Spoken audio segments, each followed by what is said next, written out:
News presenter Samia সরকার। বাবাদেরকে অধিক পরিমাণে ধন্যবাদ জানাই সকাল থেকে নিয়ে কষ্ট করে আজকের এই অনুষ্ঠানে আমাকে সহযোগিতা করার জন্য।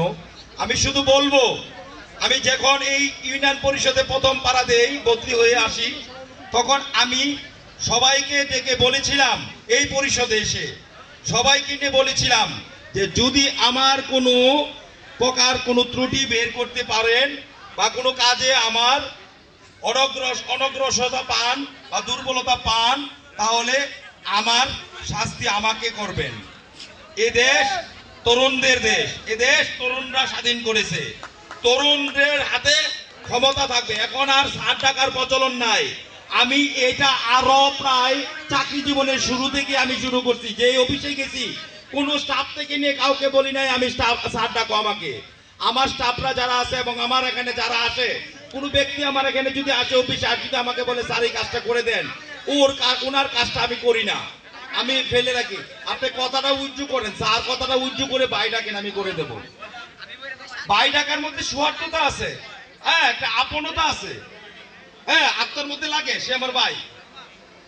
আমি তোমাদেরকে কিন্তু আমি মা এবং বাবা বলে সমর্থন করতেছি, তাই না?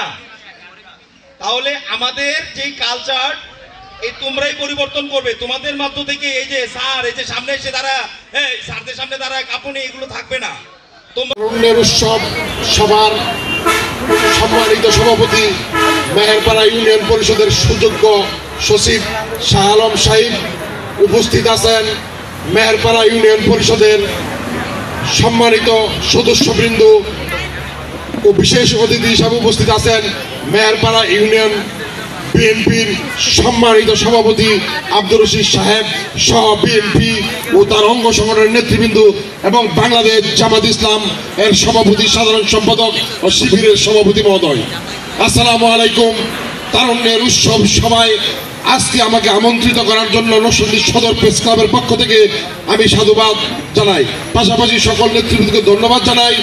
আমি চাই শাহ আলম সাহেবের নেতৃত্বে মেহেরপাড়া ইউনিয়ন একটি উন্নয়নের রোল মডেল হবেন, আর তার সহযোগিতা করবেন বিপি মনির, আব্দুর রশিদ ভাই, আমাদের মাসুদ ভাই সহ বিএনপি ও অঙ্গ সংগঠনের নেতৃবৃন্দ এবং যুবদলের সাংগঠনিক সম্পাদক ফয়সাল বাদশাহ ফয়সাল। বন্ধুরা আমার, আজকে এই জুলাইয়ের আন্দোলন যদি না হতো তাহলে আমার ছাত্র জনতা আমাদের সামনে বসে বিএনপি নেতৃবৃন্দ কথা বলতে পারতেন না। সেদিন স্বৈরাচারের দোসররা আমাদের কোমলমতি ছাত্র ভাইদেরকে পাখির মতো গুলি করে হত্যা করেছে।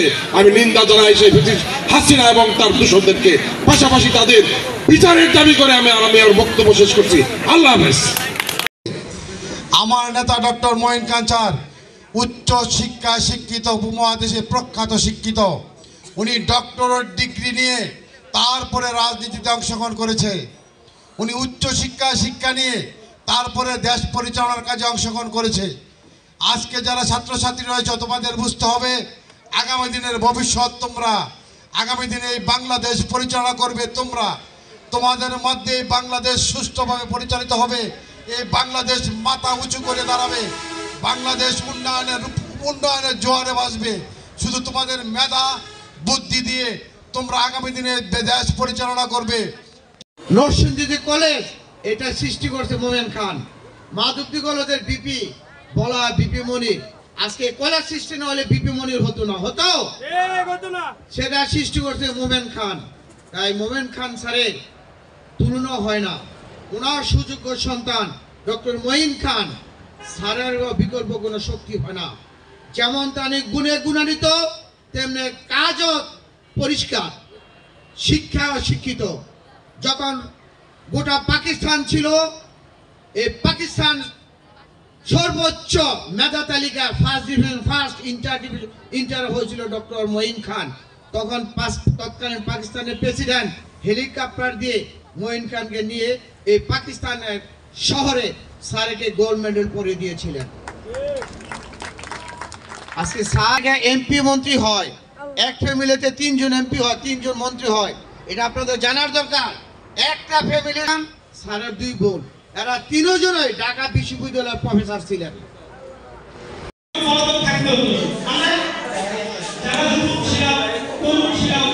নাম লিখো, বাবার নাম লিখো।